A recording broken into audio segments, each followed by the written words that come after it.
I thought last week I was dead already. In the Philippines, I do not know if I will live or I will die. Anyway, I'm dying. I don't care anymore. I don't care. Hindi po ako nagloloko. Hindi to bola-bola. Life and death to. Baka bukas patay na ako. Ow. Sakit niya.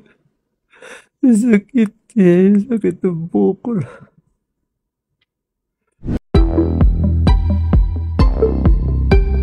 Dr. Willie Ong may bagong pagsubok na pinagdaraanan matapos niyang ma-diagnose ng sarcoma cancer.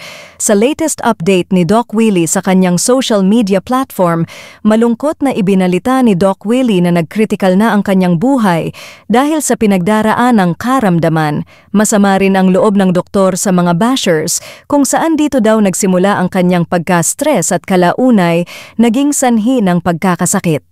Ipinakita rin ni Doc Willie ang tindi ng sakit na kanyang iniinda na halos maghumiyaw na ito sa kakaiyak kapag umaatake ang cancer. Pero nananalig pa rin si Doc Willie na gagaling siya sa tulong ng panalangin ng lahat ng nagmamahal sa kanya. Ow! Sakit niya. Sakit niya. Sakit ang buko. I check my WBC. Sabi niya, paano ka nabuhay? Your WBC is 0. If I do not put out this video, I will just die. The news will be, Dr. Willie died one day. He did not tell his followers. He lied to his followers. I owe it to the Filipino people to be honest to them. I owe it. Mahal na mahal na mahal na mahal na mahal na mahal na mahal na mahal ko kayo po lahat. I think I got all this pain from negative thoughts, negative emotion, from all the hurt, from all the bashing I got from the 2022 vice presidential campaign. I got so many bashing. If you pray for me, I think I will get well. If you keep on bashing me, I think I will die. Hindi nyo naiintindihan kado ko kayo kamahal. Bawat takbo ko para po sa inyo, hindi para sa akin. Anong ginawa nyo? Binas na ako ng binas. Sobra loob ko. May isang basher nagsabi sa akin, Doc Willie, even if you run 10 times again and again, you will lose again and again and again. What did I do to you? Why do you hate me so much? I saw my mom. My mom died. Nandun siya. Tinukuhan na niya ako eh.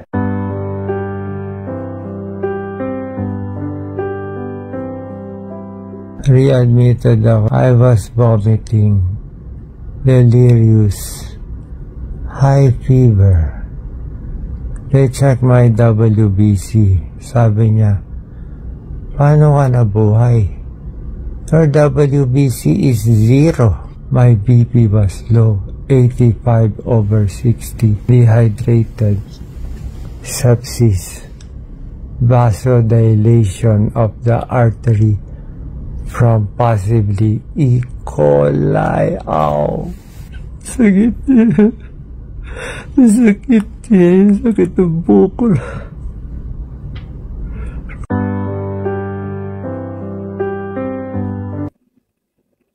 Kamusta po sa mahal kong followers? How are you? Update ko lang po kayo sa condition ko, ha? Walang iyakan muna, buhay pa naman ako. So today, ginagawa ko tong video, September 11, 2024. What time is it? 11 a.m. 10 a.m. Okay, 10 a.m. Parang may transformation po sa akin. Hindi ko alam, parang alam niyo, gabi-gabi, parang may pumapasok na spirito dito. Di ko alam ano nangyayari. At meron ako mga nakikita. Kukwento ko sa inyo. Sabi nga nila, yung mga may cancer patients, I have sarcoma. Para sa mga doktor, you can use me as your case study din, ha? Okay lang po. Hindi ako magagalit. I will allow it. Use Doc Willie on case study. Ganito yan. My diagnosis is sarcoma. One of the most hardest cancer to treat. It is 16 centimeter by 12 centimeter by 13 centimeter hidden inside my abdomen. the cancer situated itself in a very tricky and devious manner. It started from the T10, T11 spine. It grew to 16 centimeters. This sarcoma, it is so destructive. It blocked half of my esophagus. See, it is hard to swallow.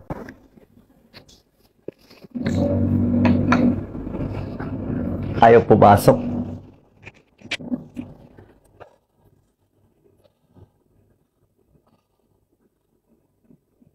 Bukod sa, hindi ko tinatawag na salbahe ang cancer, ha.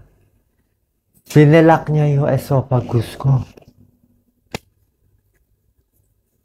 Tapos ang ginawa ng sarcoma, inipit niya yung aking right atrium. It also blocked my right atrium, almost compressing my heart.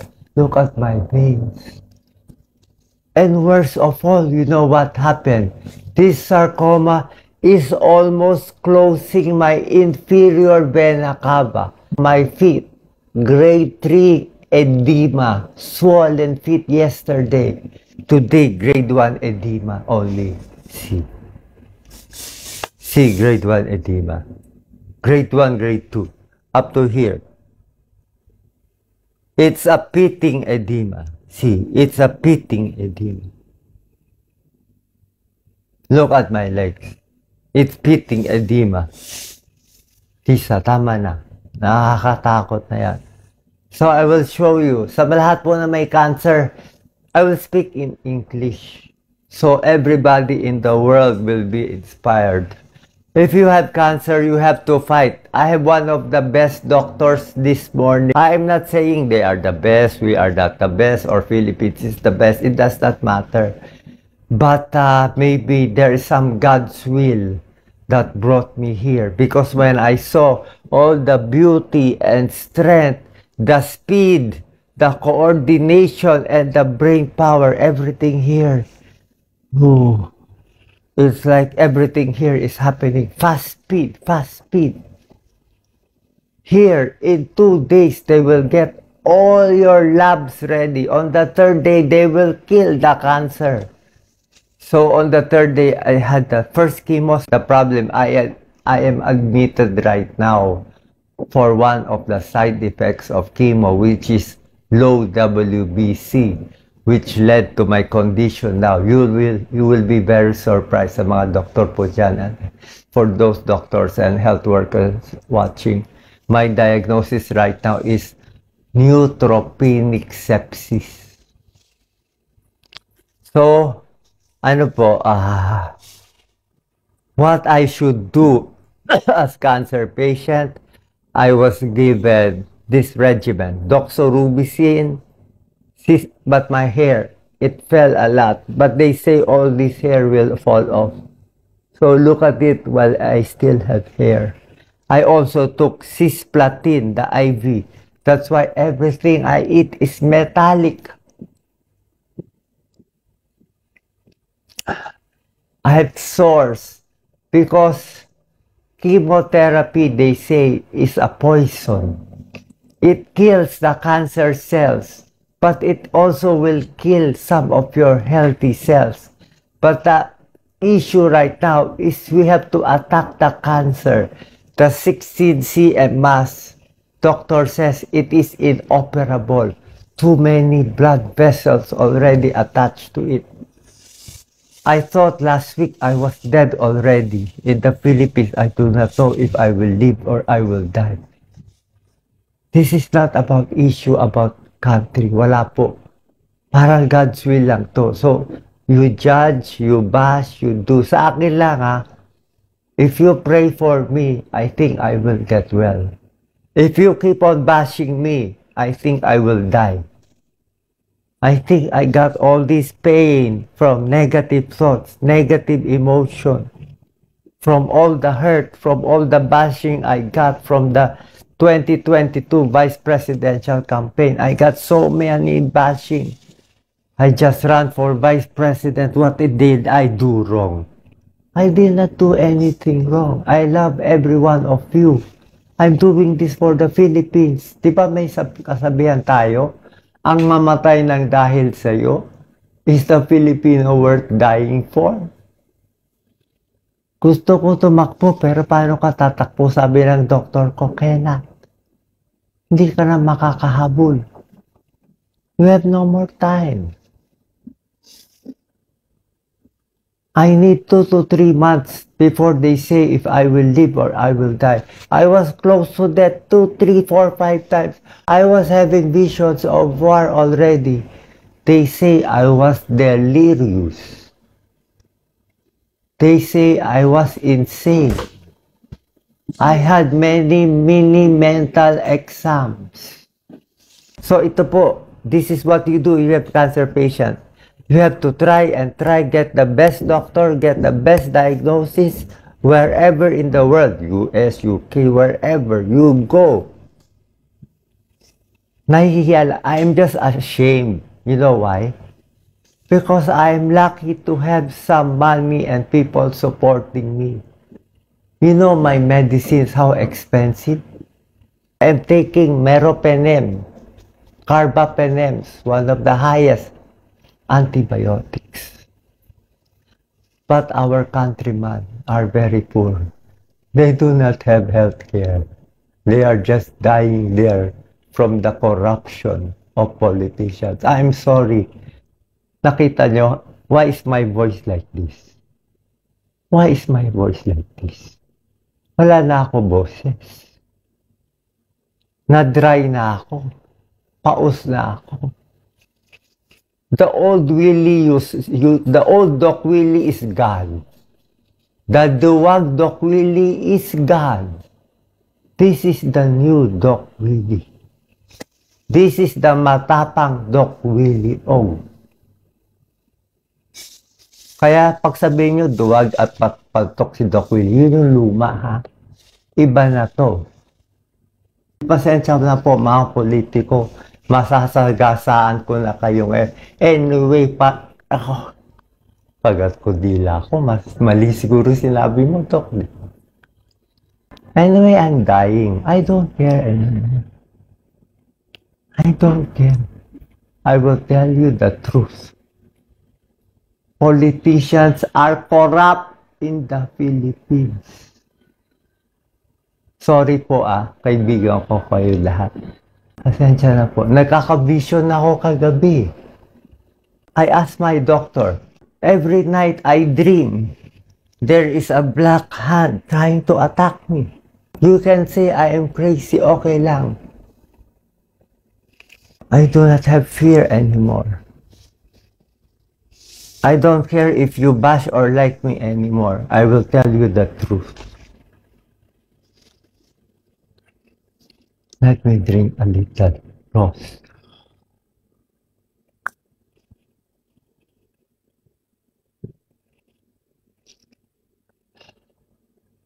Sana drama na lang to. Sana TV show na lang. All these foods, they taste like metal. This watermelon for you tastes ordinary, but for me,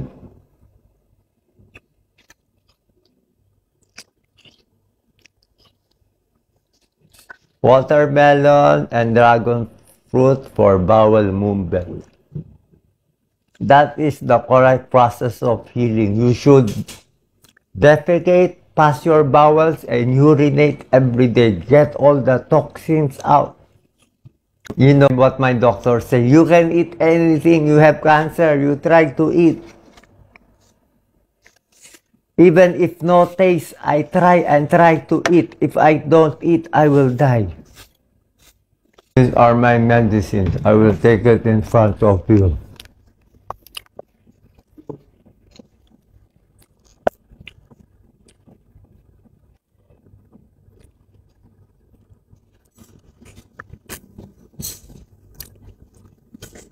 My relatives do not want me to make this video, but I said I owe it to the Filipino people to be honest to them. I owe it.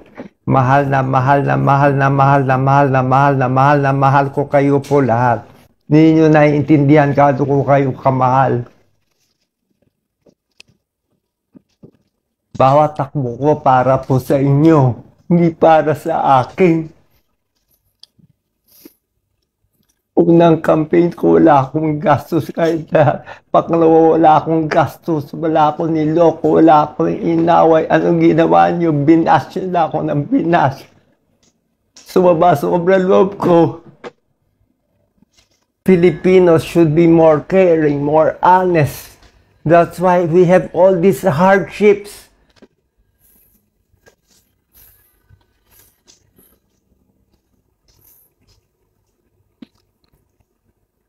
Filipinos love and cherish each other.